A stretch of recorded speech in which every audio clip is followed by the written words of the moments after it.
Very good. All right, we're all set. Another episode of Aunt Barb's Magic Oven, chapter 41. Yeah, I know. And real quick, those of you who might be getting in on this in midstream, remember on my YouTube site, you can go back. I think it's about 41 days. So what, about a month and a half, and you'll see Aunt Barb's Magic Oven, chapter 1. The best thing to do is to read it as it goes. It's kind of confusing if you don't. All right, but it's up to you. What if you want to read it backwards? Fine with me. But I'd sooner you may as well just take it from your from the good doctor here. That's definitely a good idea. Start with number one, number two, and etc. All right, and I think you'll find it takes a little bit to get going, but once it does, honestly, I'm kind of tickled with this story. I was giggling the whole time I was writing it, giggling and crying. Yeah, it was kind of cool. A lot of fun to put together. Anyway, so I hope you'll enjoy. And again, we've got, oh gosh, at least a month and a half to go. Yeah, before we're finally done. I would think at least that. At least that. Okay, you all set? Oh, and real quick, if you're really low on money, you're broke one way or another, in need of being cheered up, I'll send you a book. You let me know. Someday when you're in the chips, you can always make a donation to my GoFundMe site. Those of you who have buckets of money, if you want to pay more than the usual $10 for the book, that would be fine. I can use it. And if you donate to GoFundMe, I'll send a book out. I'll do the best I can. All right. Okay. A lot of you already have it, but I'm just saying in case. All righty. Well, 5 questions. That's the name of this chapter. The crowd reaction was varied. Let me see if I remember. John Paul and Grandma looked to me like they already knew about this long before anyone else on Earth. I'm certain Gabe planned the whole thing and was very good at letting all of us make our own moves throughout the day, for better or for worse. Dean Martin, well, he dropped his drink again. President Reagan probably didn't have advanced warning, but he instinctively knew what to do. And he did the right thing when he saw Jim.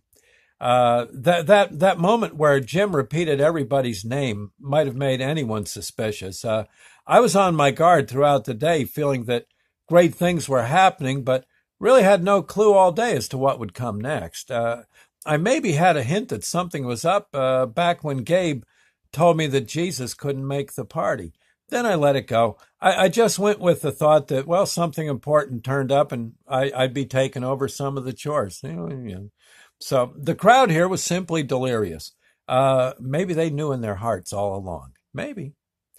Jesus took the microphone and thanked everybody for their show of kindness to him when he was Jim. And he said how he hoped that everyone enjoyed the meal as much as he did.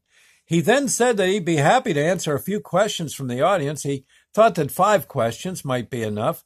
And then he asked us to think hard and raise our hands if we had something to ask, if something to ask hit home.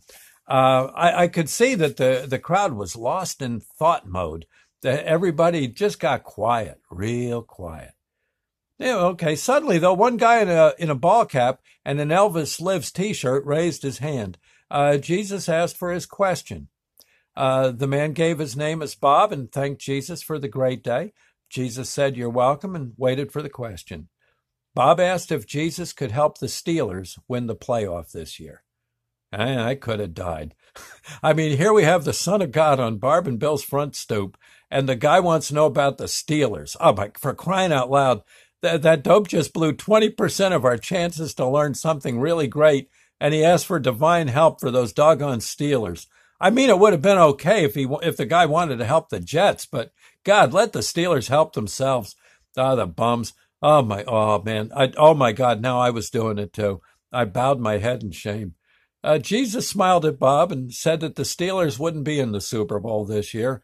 Some Steeler fans in the crowd just about died on the spot. Jesus did say that the Eagles would probably make the game, but they weren't going to do that well. Hearts were broken.